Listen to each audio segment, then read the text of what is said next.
What's up? It's your boy Carcino, and this is the truth between the beef with LL Cool J and Will Smith. Yeah, another one you didn't know nothing about.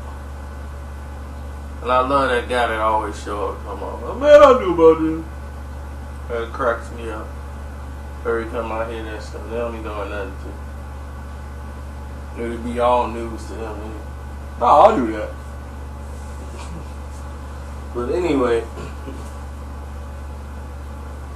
Will Smith and the Fresh Prince, when he was the Fresh Prince of Bel-Air, you know, he kind of fell from grace after they made the song, I Think I Could Beat Mike Tyson. And they got Mike Tyson to do the record and everything. And it was a good comeback record for the Fresh Prince of Bel-Air, like a good follow-up record, but it really didn't have the impact that a lot of people thought, like, or were expecting. So after the second album, you know, they kind of went bankrupt. Like, Will was just spent wildly his money. And LL at this time was blowing his money as well. So both of these guys was living basically album to album. Will Smith and his business partners, JL and Benny Medina, you know, he ended up doing the show, The Fresh Prince of Bel-Air. And it became a hit. And then all of a sudden, you know, he was able to negotiate a deal to do another Fresh Prince and Jazzy Jeff album, which had the hit Summertime, and they had a monster smash out. Meanwhile, LL Cool J is coming back, and he's coming back with another record after Mama Said Knock You Out success called 14 Shots to the Dome. And on that record, he's kind of dissing the fact that Fresh Prince got a show. You know, got his own television show and able to put out a new record and everything else. And the album was hardcore, you know, because that was the theme for Mama Said Knock You Out. So they decided to ride that wave with, this is how I'm coming, and ain't no stopping this. Where he's basically dissing rappers. Oh, ain't no stopping this. Last year, all these rappers got awards and don't know a damn thing about a block body mic cord. So, he gets to talking about a TV show. Now, it's only one rapper that got a TV show at this point. And that's the Fresh Prince of Bel-Air. And L comes right out with the lyrics and say, I guess I need a TV show to get mine, but I don't feel like kissing no directors behind. That's too soft for L. I'm the rapper, yeah. You know, so all I know is his jealousy of the Fresh Prince or Will Smith having that success, why he kind of went into oblivion and then came out with, you know, after the Mama Said Knock You Out album, he let that run for like 2 years. And then here comes 14 Shots to the Dome. And when it came out, it was just too rugged. And they didn't know which singles to put out, and the energy, the placement, the listing, everything was just off. And some songs really didn't work. It seems like it was from another album. You got some reggae, you got a guy on there, you got a choir, an orchestra on Crossroads. It's just all over the place. So 14 Shots to the Dome became a confusing mess for LL Cool J fans to gravitate to. So L knew he had to reinvent himself. So when he was doing Mr. Smith, he was making some of the same mistakes he did on 14 Shots to the Dome. And he was like, man, I'm making another 14 Shots to the Dome. Right when he was about to complete the album. So he stopped and he told Lyor, like, man, look, I know I'm close to, closing this album out, but I'm not feeling it. Like, I'm not feeling like this is the album that's going to crack a million, a million. We ain't going to sell a million with this. So Lyor Cohen was like, well, let me take a listen and then I'll call you back. Let me listen to some of the tracks and then I'll tell you what I think. And he said, I tell you what, I listened to the tracks. It's only 2 songs, no airplay, and another song that I would keep. The rest of it, trash it. The beats are terrible. He says, I'll put you in contact with, he had Chris Lightley, they brought in Tone and Poe, and they worked on Mr. Smith. So when Mr. Smith was being worked on, at this point, Will Smith was blowing up. He's got, what was this? He was working on Independence Day, the big Monster Smash movie coming out.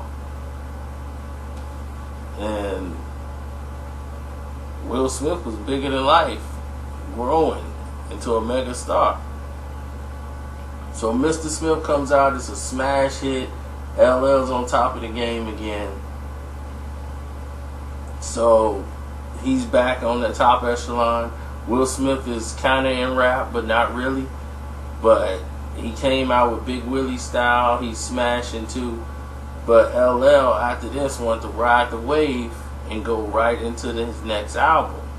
Because he was like, I'm not finna slack no more like I did on 14 Shots to the Dome, and I partied too much after Mama Said Knock You Out album. I want to get right back in there and come out with something fresh, but I don't want to come out with another, Mr. Smith. I want to make it a little different. So he was working on an album called Smithsonian, where on the track he was going to have a song entitled Smithsonian, which him and Method Man was going to be on there because his last name is Smith and so is Method Man. That's Clifford Smith. Method Man's name, and he's James Todd Smith, so it's going to be a Smithsonian. And he's like, oh, that's going to be dope. We're going to do that. That's going to be the title of the album. So he talked to Meth about it, and then I don't know how Def Jam was able to do it, but they kind of ran the idea past Will Smith. So now Will Smith is like, yeah, that's great. Me, Meth, and LL on the track. LL didn't want Will Smith on the album. He didn't want Will Smith nowhere on the record. He didn't care how. He was like, man, this would be a good look. We got Will Smith in there. He's not the Fresh Prince no more. He's Will Smith. And he was like, oh, this is going to be a great look. That's not how LL looked at it. And LL was not happy about putting Will Smith on Smithsonian. He wanted Method Man and him on the song. So LL ended up scratching the whole idea and just said, you know what? Like, me and you would do a track, but just forget that idea. Let's just forget it. Let's just do a track. And then they brought in Redman at the time. He's like, can Red get on the track? Like, yeah. I want to do a track with you, Meth, and Red. So he's like, we going to do that too. So let's come on, and L loved writing with them. From when they did the Monstars and all that stuff. If y'all remember that, they had performed the Monstars for what's that Bugs Bunny and Michael Jordan movie? So whatever that movie is that I thought was ridiculous. But anyway, they did that and decided that they were going to move forward with the production.